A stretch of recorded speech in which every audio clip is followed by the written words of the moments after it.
And look, record high immigration wasn't the only thing that Don Farrell was defending this morning. He was also defending Chris Bowen's new role as leader of the UN's global climate negotiations. The Trade Minister said he was confident in Chris Bowen's ability to moonlight for the UN while performing his role in the Albanese government and maintaining his loyalty to Australia.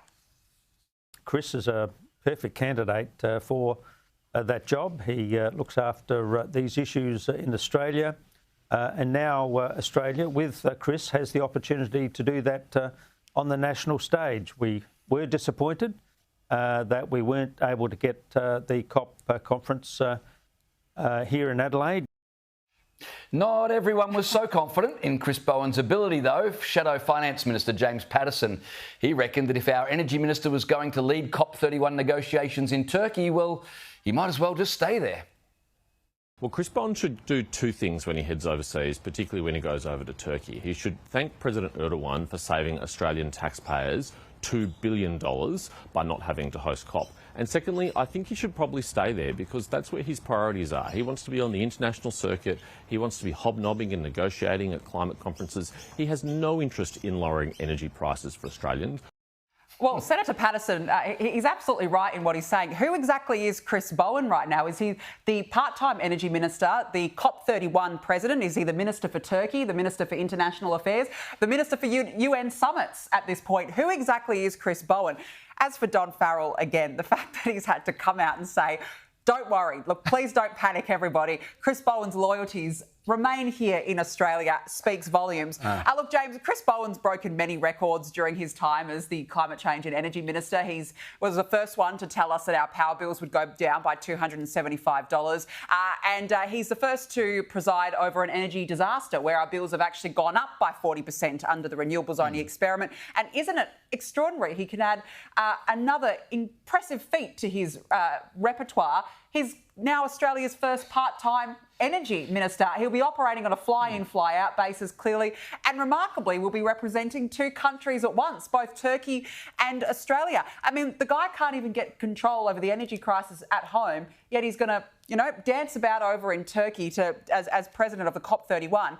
And by the way, he said the other day it's going to give him all of the powers. That was his line. He said it'll give Australia, and then he corrected it to me. Me. So I say, look, Turkey can have him. If he's going to do part-time here, part-time there, just go. He's done nothing for this country already. Bye, go. It's a bit odd, really, isn't it? He had one job, he's failing at it, so they've rewarded him with a second job. Normally, progressive left politicians end up at the United Nations, right? Yes. Chris Bowen's just started early. He's at the United Nations while working in his ministerial position.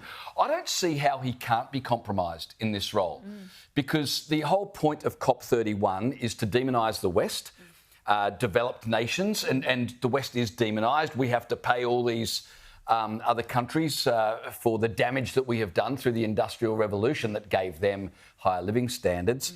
They demonise fossil fuels. Yes. Well, Australia is sitting on such ample supplies of fossil fuels.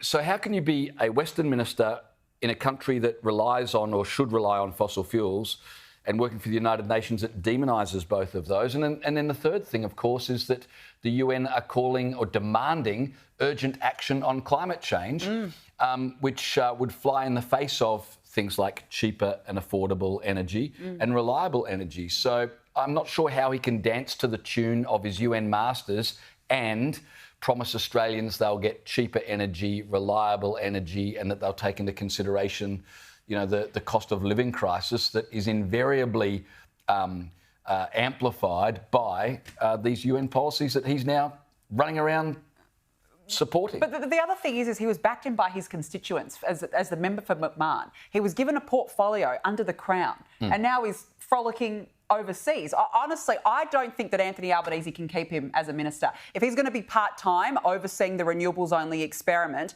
and now taking on a job that is going to require him to be overseas quite frequently, he can't be here. Well, the Albanese government's already made the argument, right? If Australia is pursuing net zero, what better place for the minister in charge of Australia's renewables rollout than at the top of the UN process negotiating treaties that will invariably help Australia to reach that point. Well, Anthony Albanese's exact words were, of course he can. Yeah. So, yeah. Hey, Kevin Rudd is still there. Do you really think Chris Bowen won't be? No, true. Newly minted New South Wales State Liberal leader Kellie Sloane has said she will continue to back net zero. That's despite the fact both her federal counterparts and New South Wales Nationals have ditched support for it. Here she was on Sky News this morning. Did the federal Liberals get it right when they dumped net zero? I'm not going to judge what they did. I know we had a Liberal Party room in New South Wales last week before I was elected, and we determined that we would just stick to the course. Do I hear a glimmer there that you might not commit at the election and net zero by 2050? Because no, that's not what I'm saying at all. I am here to represent. You're steadfast. I'm here to represent the will of the party room last week. As new leader, I'm not going to overturn a decision that was made within the last week. Yeah, it sounds good. I'm not buying that. If you're the leader, no matter what the party room decided last week when you weren't the leader, surely if you take on the leadership, you say, well, I will take it on under these provisos, and if you agree to pursue net zero, well, you've got to own that. You can't just say, well, the party room decided that, I'm not going to change it. You're the leader, so you own the whole box and dice, don't you? Yeah, well, I mean, don't forget as well, Kellie Sloane is a moderate. She's a member for Vaucluse, the state equivalent, of course, of Allegra Spender's seat of Wentworth. So we're talking about a teal area, so probably unsurprising. She's going to have to get energy policy right on this, I think, James. I'm not sure if it will make that much of a difference if the state and there are state and federal differences with this. But energy policy is a big one. Don't forget, New South Wales had to extend the life of the Eraring power station. And every summer, every time that there is a heat wave here, what are we told? Please limit your energy consumption. She's going to have to get this right. I don't know if net zero will make much of a difference, but energy policy certainly will be. Yeah.